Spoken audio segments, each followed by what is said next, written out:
Yo, what's up, guys? Welcome to the Best Friend Show.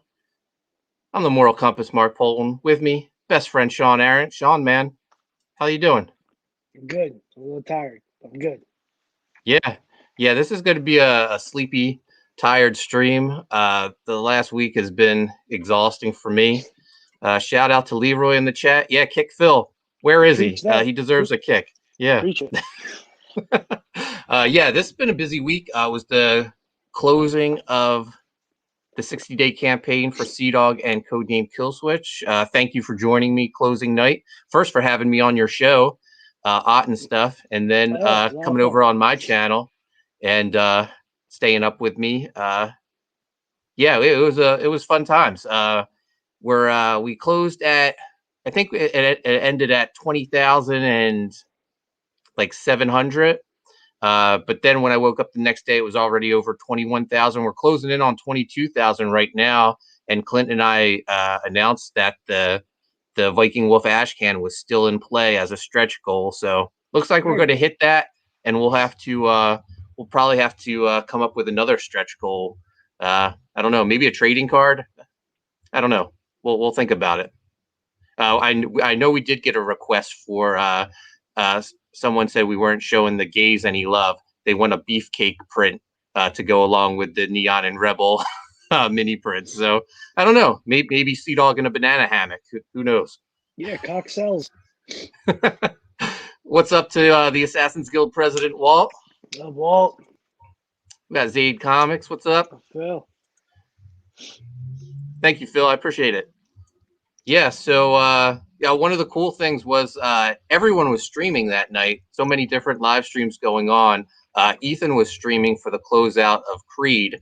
I think it was just the first 30 days for Creed, though. And when we went off the air with you and Joe for Ott and stuff, I quick jumped in his chat and sent him a super chat, just telling him that SeaDog was closing, just hoping he would just show the campaign once, and he ended up talking about it a bunch. And Yeah, Blue Clint, Year, you go. yeah, Clint ended up telling me that he was uh, he was heaping praise on me, saying that originally he thought the success of Graveyard Shift, or why he liked it so much, was attributed to John, and then he was going to say apparently that it was me, but then he got distracted and Right. never finished. But yeah, story of my life. But Well, we still know awesome. he was intending, so that's all that Yeah, matters. yeah, Any greatness. absolutely. Yeah. But speaking of SeaDog and Codename Killswitch, how about we share the campaign page? Yeah, So we're at 21,850. We're in demand. Like I said, the Viking Wolf Ash Can is still in play. Over the last few days, the Babe Box, which is our $200 tier, has become very popular. Let me bring up the picture of it. There you go. Nice collector's box with Clint's artwork on the front, logos on the spine. Inside will be 5 books, all 3 covers to book 1, both covers to book 2, a sketch from Clint, a sketch from myself, a SeaDog pop socket, trading cards, ash can. Hopefully, there's going to be a Viking Wolf ash can. I think there is, because we're really close to unlocking that. But yeah, definitely check it out. I think it's a great deal. All the stuff you get for the price. that's But an also, ass titty on that box. I love seeing yeah. that. Speaking of ass titty, we got the Dan Fraga Boom variant. Clint and I were lucky enough to hang out with Dan on his stream for our closing night while he drew our cover live. That was amazing. I didn't realize he was so far along on it. He had a lot of the characters already drawn. He had both versions of Sea Dog the rapper with his spray paint can, and then SeaDog the superhero. But he also had Crotch Rocket done. And when we were streaming with him, he was drawing Soldier 7. So it was great to just see him uh, draw and what his whole process is. So yeah, I couldn't think of he apologized to us for not getting it done sooner, but I can't think of a better way to close out the campaign than watching him draw our cover live. Yeah, plus his prickers broke. Like the Yeah. guy should give himself Yeah. some like benefit like that. Like he's had a lot on his on his shoulders. So Yeah. Leroy wants to know if you told Phil that he's not welcome anymore. yeah, I was like, bye, motherfucker. Phil just Yeah. texted, still in a staff meeting. Yeah. I apologize. So Yeah. he Breaking truly means news. he Phil, doesn't. He's not sorry. yeah. Breaking news. Phil is late. Sky is blue. Water's wet. Mm. But yeah, you can get the Fragga cover as part of our triple threat with Clint's regular cover or the John Malin line art variant to the book one reprint, or you can get all the covers separately for $25. Both covers to book two for $50, or the fan pack for $125. That'll get you both covers to book two, the book one reprint with the Malin line art variant, and a sketch from Clint. Clint said he was going to probably just draw the ladies for the sketches, but we got a request. Someone said the sketches for his son, so he would prefer a SeaDog sketch instead of one of the hot women, and Clint was fine with that. Your boy's gotta learn some days. Some days. Yeah. But anyway, make sure you check out the SeaDog page. I'm going to throw the link in the chat.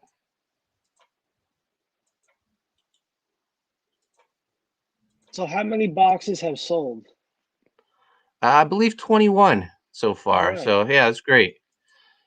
Zaid Comics says, "I'm not welcome anywhere, Leroy. I'm too much of a bad boy." Oh, we're talking about a different Phil Diaz. Oh, We're talking about Fuck. We should have made that clear. We apologize. Yeah. we're talking about Phil McNulty. Sometimes my co-host on La Pod Gods, and sometimes best friend on the Best Friend Show. But he's usually got Crohn's. No, he's got Crohn's. Just got diagnosed. So. I don't think that's official. Yeah, I'm gonna push it though. Yeah. I think I can start a movement. Phil's got Crohn's. Phil Diaz, you're always welcome here. Hell yeah. There's always a place for you at Primetime Poulton. Assassin's Guild President Walt says he can make my sketches of the ladies. Yeah, I think most people would prefer the ladies, but we're making an exception for a little 7-year-old who loves SeaDog. So 7. I saw my first poem at 6. That kid's good to go. Splat Guts, thanks for joining us, man. He says it's not easy to get me to put $200 into a campaign. I did, and I don't even know what the hell a pop socket is. It's a little like here. I'll show you. I'm gonna demonstrate. So this is my cell phone, and this is the SeaDog pop socket. It pops out. Well, I can't. There we go. And you just it's like a little knob to hold on your cell phone. There you go. Very, very, very handy, and it has 6 a.m. comics artwork on it, so it looks awesome. It's cool. Leroy, Phil is a bum and lets his best friends down. Yeah, what's up with that bullshit? Like ride or die. Yeah. Loyalty. Yeah, Phil. What happened, man? So, Sean, have you read anything recently? I don't read. I was looking. Well, hold on. Went through just looking through this again. Just trying to get some like ideas for panel layouts and composition and action scenes because I'm the best at it. Mm-hmm. So always a fun read, always a fun glance. Great inks by Adelso. Corona, who's up for an award. I don't think it's a Harvey. I think it's an Inkwell. Yeah, for like best inkers of the year. So vote for Adelso Corona. He's the shit. But yeah, that's that. Going through that. Working on page for TypeOne. Yeah, Adelso's been doing a lot of covers lately for Bloodshot. I think those are back. I think they were just in the pipeline. I haven't talked to him on it. But he had done them in the past, you're saying, and they just finally published them. Yeah. I could be mistaken, but let's just spread lies. Like yeah. All right. There was also Bloodshot cover artist. Yeah. Also, he did Marvels in 1939, the first appearance of Human Torch. There was also that great arc of Gwen Stacy dying that Adelso did. Phenomenal. And the Phoenix Saga. How can you beat that? True. So one of the cool things with the closing of SeaDog was we were the number 2 book. I think we still are number 2 comic book on Indiegogo right now. But what book is ahead of us? Creed. And I got the Creed Omnicronus Omnibus here right now. Cool. IDW put this out a few years ago, but Trent was selling these on his eBay store like the end of the year, I think like back in December, and he said he only had like 10 copies left. So I quick purchased one. It came signed, but this has everything from the Hall of Heroes days, Lightning Comics, Avatar, Image Comics, and then all the stuff he self-published. So it's pretty thick, and everything's black and white. But yeah, I'm super excited. Yeah, I'm excited for the new Creed book that Ethan's publishing. So yeah, I'm glad I have this. I can reread it and get caught up for the new Creed. Here's a old trend thing. It's called Monocromagnum. Oh, nice. What's that? A sketchbook? Cool. Yeah, he put this out, I think in like 04 or 05. And it's just random sketches of stuff he was doing back then. Was that something available in stores, or did you see him at a con? No, it was his online store. Okay. Well, you know what? It's kind of like how I got into pick my own bullshit. Like, hey, I got a thing. You want to pre-order my thing? So that's how I got to do that. So stealing Trent swag. Very cool. Yeah. So before we came on, you were telling me you watched the Snyder cut. Yeah. I want to talk a lot about that, but first, have you ever watched the horror movie Frozen? It's like 11 years old. Adam Green with the little blonde hair bitch. Well, are you talking about Disney's Frozen or or the? No, I'm not talking about Disney's Frozen. This was a horror movie Adam Green directed. Adam Green's the director behind the Hatchet films. This starred Shawn Ashmore, who is Iceman was Iceman in the X-Men movies. Yeah. It's about 3 like college kids that are going skiing, and they don't have money for lift tickets all day, so they bribe the tricks. No, the one sends his girlfriend over to the guy operating the ski lift to flirt with him, so she can get rides for her and her 2 girlfriends, which, then her 2 male friends show up, and the ski lift guy is pissed off. Feminism, so, all about lives. Yeah, so he's letting them ride the ski lift all day, and then when it closes, well, they're closing, they beg him to let them go up the hill one more time. So he lets them go up, but as they're going up the ski lift, one of his coworkers comes in and says that the boss needs him, and he was like, "All right, I just let 3 people up. When they come down, you can shut it off and turn everything off. We're good to go." Well, the new guy sees 3 people come down, but that's not the 3 college kids he lets up. So he turns off the ski lift, and they're stuck in the ski lift chair. Okay. And the whole resort shuts down for the week. So they're stuck out high above the ground. No. A winter storm's coming, and they're stuck in their ski lift chair. How far up were they? Like, if you could do like a rough comparison. Oh man, they were fucked. Like, if the dude took his buddy and threw him off and kind of like Indiana Jones'd him, you think he would have landed safely? So, well, I'm going to go into it. Just so you know, spoilers. I'm going to talk about this movie. It was trying to be Jaws on the mountains. Yeah, pretty much. Really? The whole movie basically takes place on this ski lift chair. My son Chase somehow saw a clip of it on YouTube or something, and he was telling me about it. I said, "Oh, I've seen this movie. It's awesome." And he was like, "I want to watch it." And I was like, "You sure?" And he was like, "Is it scary?" And I was like, "It's not really scary, but it's suspenseful. It's intense just because of the situation they're in."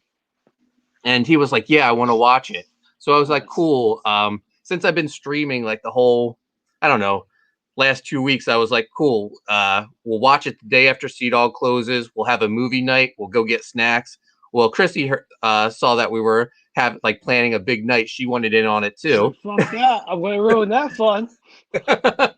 And so she started watching it with us, and it's available on Hulu, by the way, if you want to watch. Oh, so cool. they're stuck there, and the one guy's girlfriend is flipping out, and he was like, knock it off. You're making things worse. He goes, one of us is going to have to jump, and she's got to go. You go to get a chick. He was like, this is the only way, and one of us has to jump. Finally, he's like, I think he was just sick of his girlfriend nagging. He decides he's going to be the one who jumps. And Chrissy, once she heard that, she was like, I'm out of here, because she knew what was going to happen. And he jumps feet first. And when his feet hit the ground, snap. and Chase goes, oh, that wasn't too bad, because they just show like two fake legs like doing this, like just like and with like fake blood splatter. But then they show him laying on the ground, and both his leg bones are like poking out of his skin, and his legs are like in opposite directions. And Chase flips out, and he's like, turn it off. Oh, that's magical. You need to record stuff like that. So I had to pause it, and he wouldn't let me continue watching it, because he was checked out. But now I'm jonesing to watch the rest of it, even though I've seen it before. Sure. But yeah, Suspense. Definitely. If you have Hulu, check out Frozen. It's awesome. And yeah, so this, I'm going to just tell you, this guy breaking his two legs isn't the worst thing that happens to him.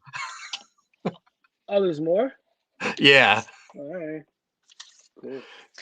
Yeah, so yeah, I won't spoil the rest, but yeah, it's an awesome movie. Definitely watch it. Yeah, watch it, and next week we'll talk about it even more. Commitment. All right. Yeah. So Snyder Cut. What did you think? I haven't watched it yet. I enjoyed it. Yeah. There's a lot of good in it. There's a lot of story, as expected. Zombie Superman is awesome, but that's not spoilers. You kind of know what was up. Yeah, he definitely needs more milk. The visuals were cool. Seeing Darkseid, like, I think Darkseid's a badass than Thanos. Yeah. So that was kind of cool. They ran up. They gave characterization to the characters, like Wally, or was it Barry? Yeah, Barry. Whoever the fuck the Flash is. Yeah, that guy always seemed like an asshole. He's less assholeisms there in the movie now. Yeah. Things make sense. This is a good flick. It's fun. Long as shit. Took a lot of pauses, a lot of pee breaks. So you saw the original cut with me. And Ahrendt, yeah, in theaters. I really liked the movie, but I think you liked it as well, right? I enjoyed it because I went in with no expectations. I'm like, this is gonna be trash. Like we already heard like the gossip that was going around between, what happened with Snyder, and then like we coming and taking it and doing what he had to do, which is I guess at the time we thought was admirable. And here down the pipeline, kind of douchery. But nah, I dug the original for what it was. It wasn't poetry, but there was some fun stuff. The new version, I like it because it's the actual Snyderisms. You got Man of Steel, BVS, whatever. Phil wants to know, do we get the Omega Beam? Yeah, you see it very briefly in a cool shot. I don't want to spoil anything, but it's visually pleasing. Like there's cool eye candy. Gal Gadot. Oh my god. I would. Damn, she's beautiful. She's nice tiny. Martian Manhunter. Is he in it? Yeah. Does he have a big part in it? No, but if there's a spoilers, what the fuck? If there's a what if for a part 2 or 3 or however this counts as, I'm sure he'll be attached. Yeah. And it was good CG. It was good CG. Yeah. It wasn't like CW 2004. Mm-hmm. Do they have the Superman Flash race still at the end? No. No, that was a Joss thing. Yeah. So is it a completely different film for the most part? Yeah, I'd say so. Yeah. It's cool, man. Look, you're going to be committed. You can take your breaks, which is great. I could every half hour, make a sandwich, smoke something, take a break. I liked it. Cyborg or Cryborg, as he's known, they developed that story really well between the father. Very touching. It did look like his head, like the way he was attached to his head CG, like he kept like going like this, like walking. So that was kind of hilarious. Yeah. Aquaman wasn't much as a bro. Like he was a bro, but not brah. So that was cool. Again, Flash wasn't that much of a twat in this one. But there wasn't as much Batman shit as I'd like Batman fighting scenes, like how in BVS, like that's Batman. Like for me, like that's probably the best Batman visual fighting scene on screen. Mm-hmm. But other than that, good shit. Yeah, this will be interesting to see if it leads to any more Snyder DC stuff. I really liked Man of Steel. I liked Batman versus Superman. And I can't wait to watch this. So my biggest gripe with the Man of Steel was the broad that played Lois, the redhead chick.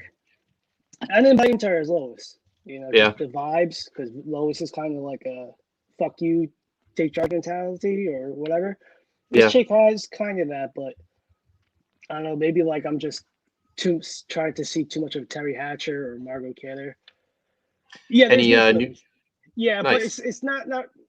There's one scene where he is fighting, and that's cool. There are some rehash scenes, like the when they go save like Cyborg's dad, and then like the sewer area. That's different in certain scene, like cut scenes or whatever. So that was really good. But it was enjoyable. I'll probably watch it again. Phil wants to see Superman and Shazam interact. Yeah, that would be amazing. I don't know how. I don't remember. Did you see Shazam? I love it. It was fun. It was popping. Yeah, me too. It was like a 180 from the Snyderverse, because Snyder's kind of dark, which I'm good with. Give me that. But Shazam was just a bag full of fun. Yeah, I feel like I enjoyed all the DC movies except for Suicide Squad. No, Suicide Squad was great as far as I'm concerned. Oh my god, dude! Once it got to Ghostbusters, I was out. No, the one I didn't like was the Harley Quinn and Birds of Prey movie, and the second Wonder Woman wasn't very good. That was long. Yeah. But I love Suicide Squad. I think I saw it in the theaters a couple times, and I have the Blu-ray. Oh. Yeah. Well, this is my opinion. I'm not speaking for Dale or Ted, but no, I thought at Suicide Squad, if they ended where they got the main chick, Wallace or Waller, and Captain Boomerang just dipped out at the end, and they stopped it right there, they got her. Yeah. I would love that, but Ghostbusters, not feeling that. So I'll definitely be interested. You hear rumors that it's good that Affleck's going to do more Batman now. I don't know how true that is. I hope so. I think he's probably the best Batman. Yeah, no, he's definitely my favorite. I thought he was fantastic. But the one thing he's not really good at, like the whole detective thing and people identity, that fucking mole. Like, I get people don't get that close to Batman when he's beating shit out of you, but like, maybe there's a crackhead who's not really cracked up and is like Bruce Wayne. So, like you said, Phil's still in a staff meeting. I'm going to check to see. I sent out a tweet to see if anyone had a question for the Moral Compass. Anyone in the chat, this is open to you. If you have a question that only the Moral Compass can answer, please send it my way. I will answer them live on air. No questions so far for the moral compass. Everyone must be doing good, and that's great. Less work for me to do. Oh, that's what it is? Well, people tend to have dilemmas in their life that, they make a bad decision. If they consult with me beforehand, we could probably avert these bad decisions.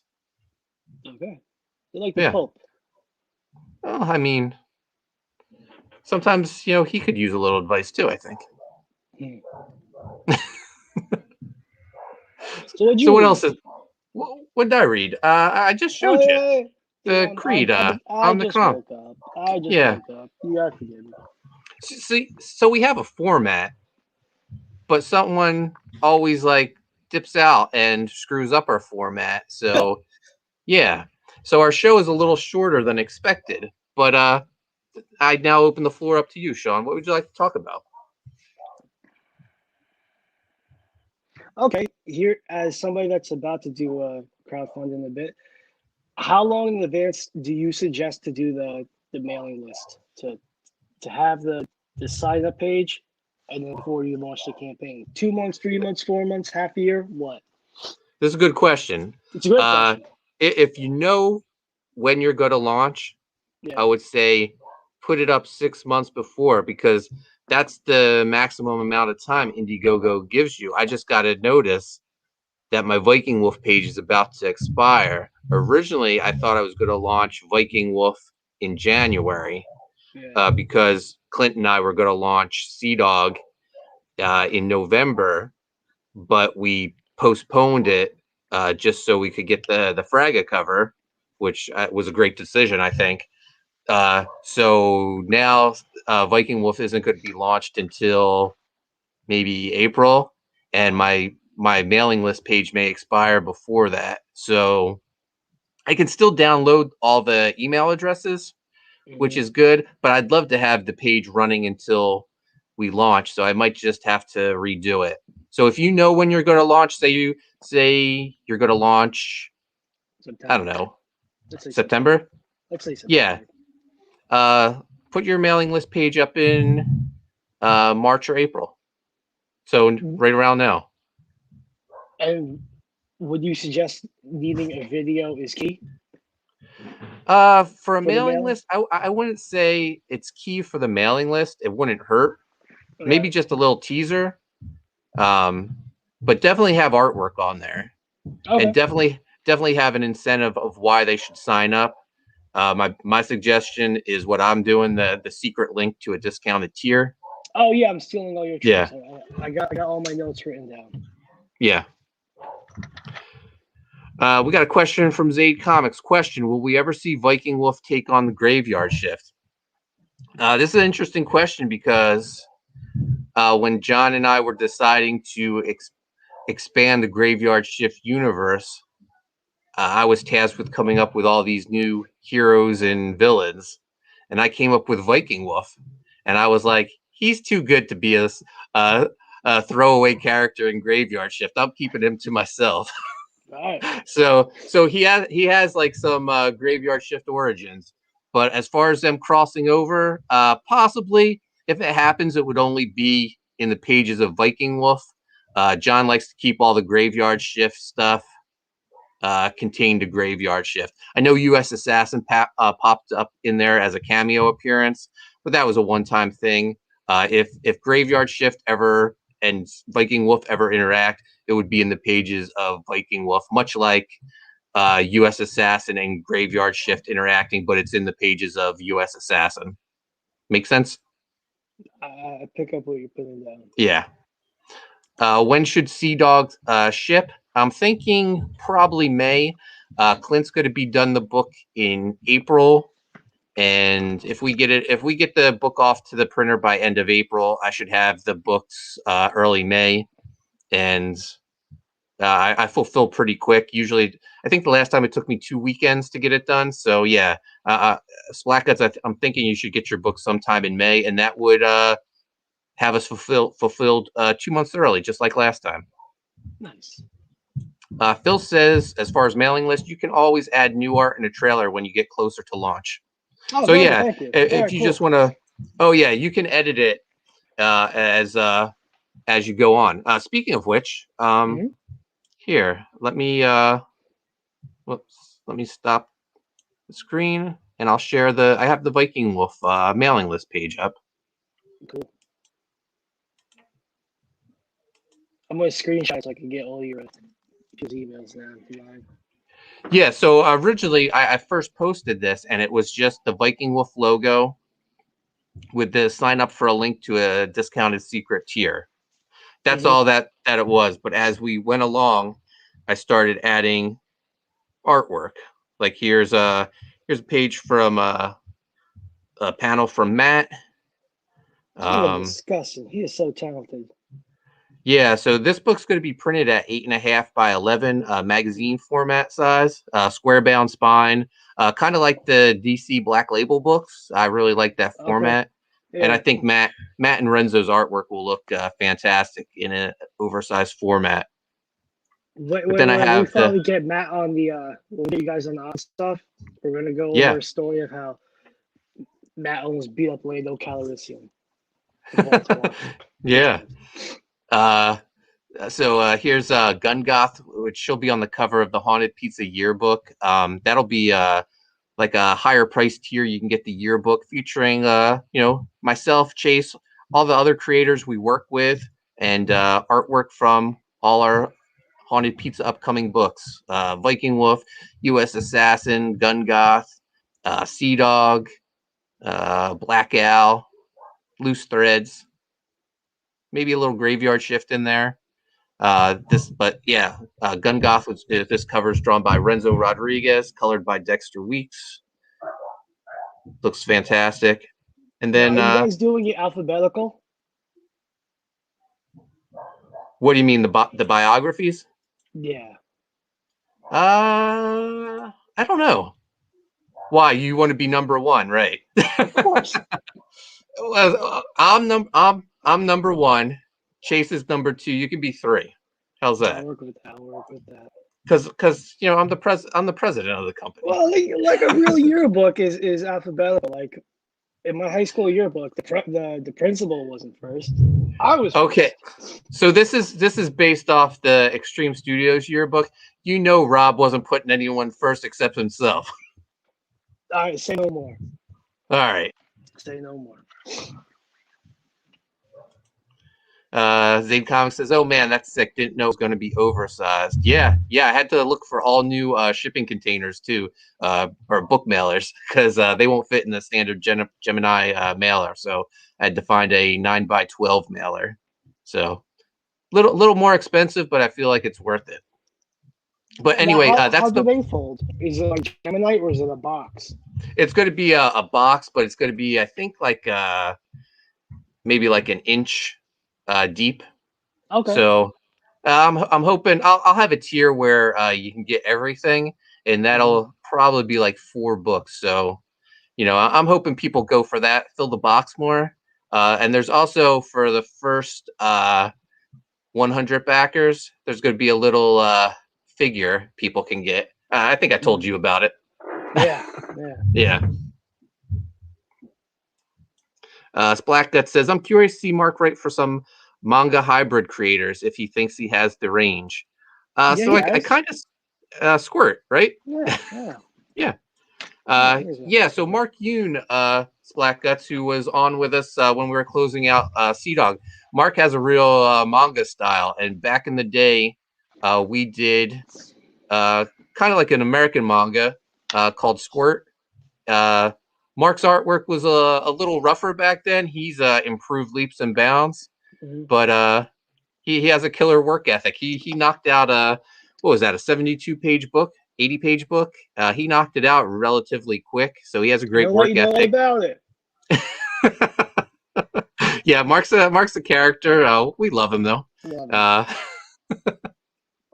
But he's like the idiot brother that you just want to beat the shit out of, but you love him still. He's a good guy. He's a good friend. Yeah. So is that so? Oh, true. Yeah. I would love to beat the shit out of him just because it's a Thursday. Okay. So yeah, so Sean, thank you for the question on the No mailing problem. list. No problem. Yeah. That's what I'm here Oh, for. we got Corey Barton here. Hey, What's up, Corey. Corey? Thanks for joining us. Anything else, Sean? Because Shit, we're gonna probably. tonight's Falcon and the other guy, Winter Soldier. Yeah. Oh, Falcon. That starts tonight. Yeah, I believe so. Oh wow, I had no idea. Yeah, I think Marvel's trying to keep up with the Joneses. Yeah, So that's to counter the Snyder cut. You yeah. think?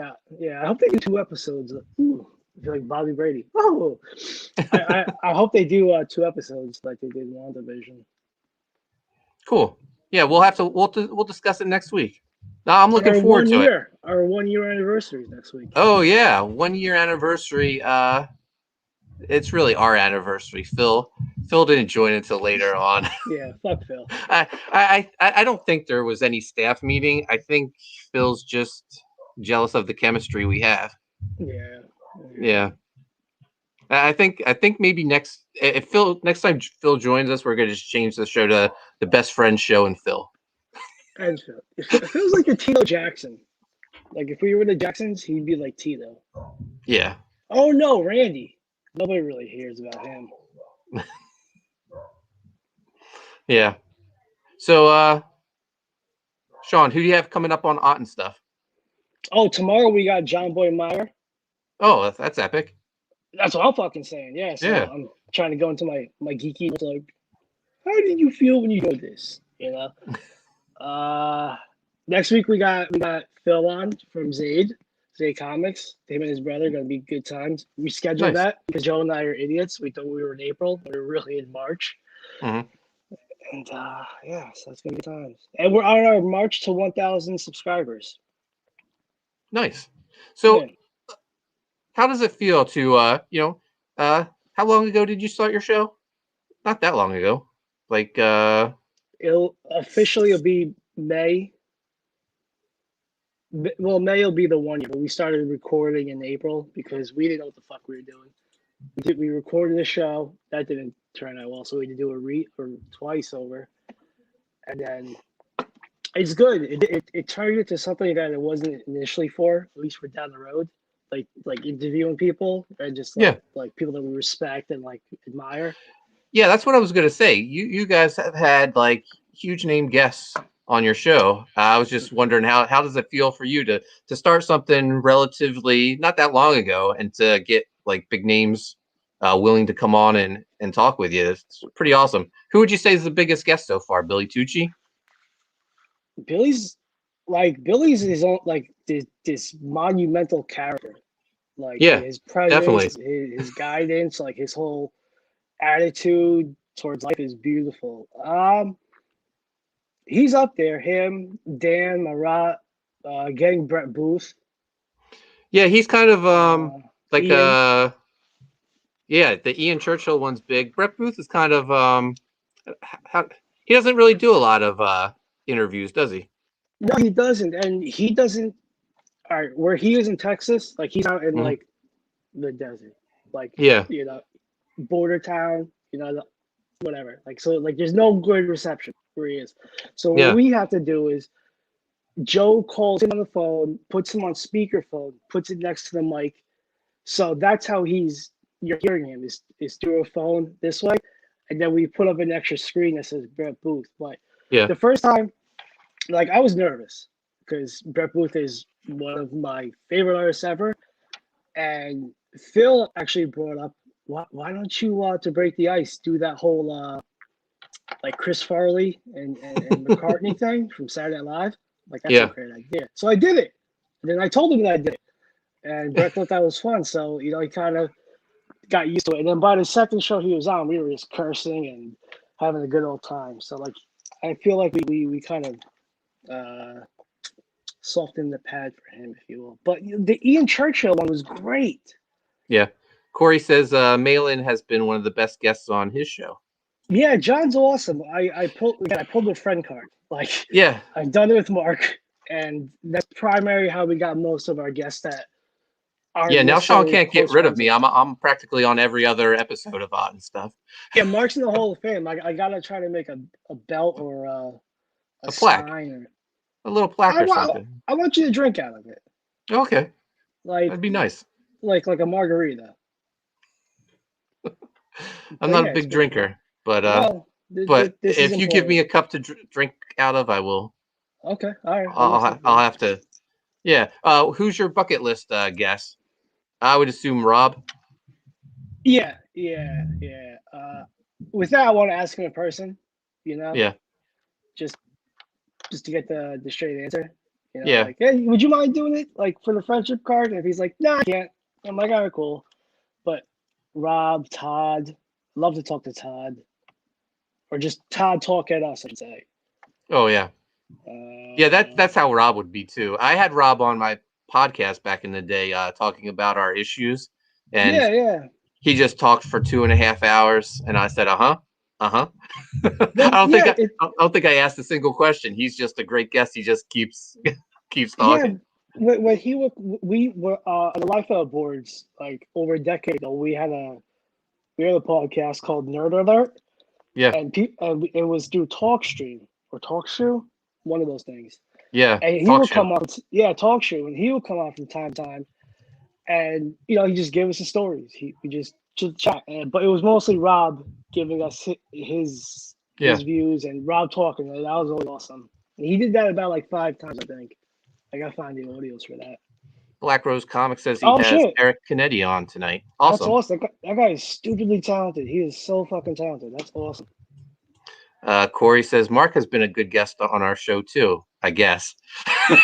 That's a little backhanded, I think, Corey. Wow. That's like the meanest thing I think I've ever seen him put out there. But yeah, we're closing on a 45-minute mark. Hold on. Oh, you got one more thing? Okay, okay.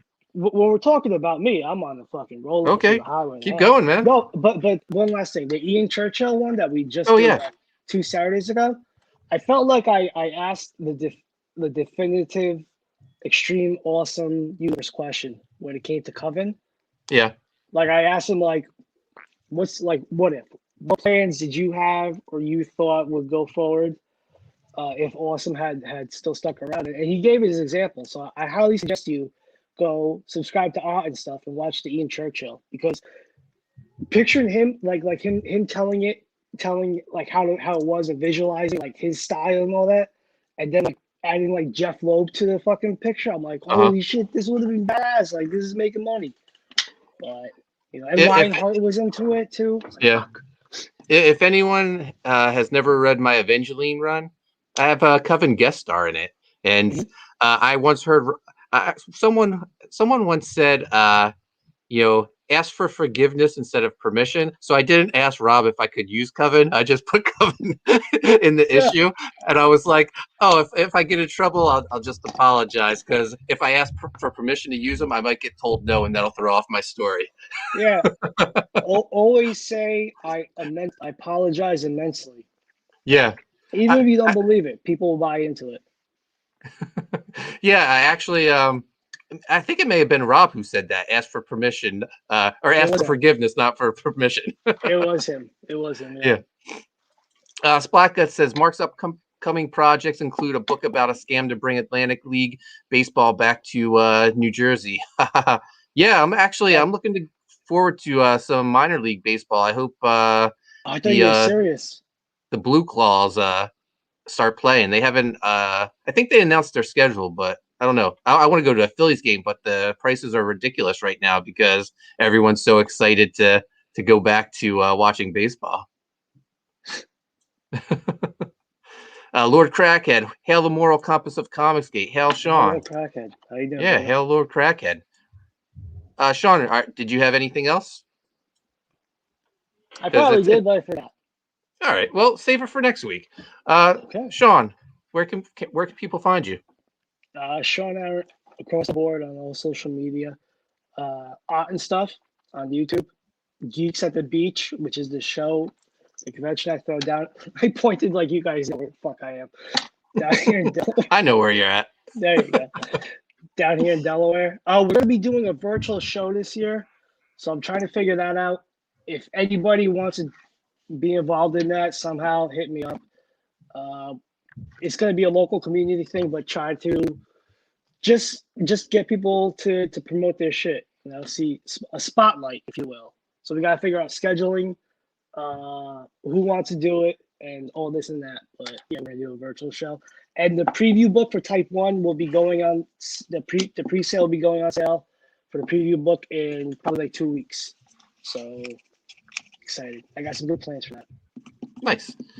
And you can find me on Twitter and Instagram at Coney Waves. Make sure you check out the SeaDog Indiegogo page. We're in demand. So close to unlocking that Viking Wolf ash can. I would love to do it this weekend. Fingers crossed we can do it, and then we'll have to think up of another stretch goal. If you have any ideas, hit me up on Twitter and share them with me. Anyway, a SeaDog banana hammock. A farm. Yeah, I got it. There you go. Yeah.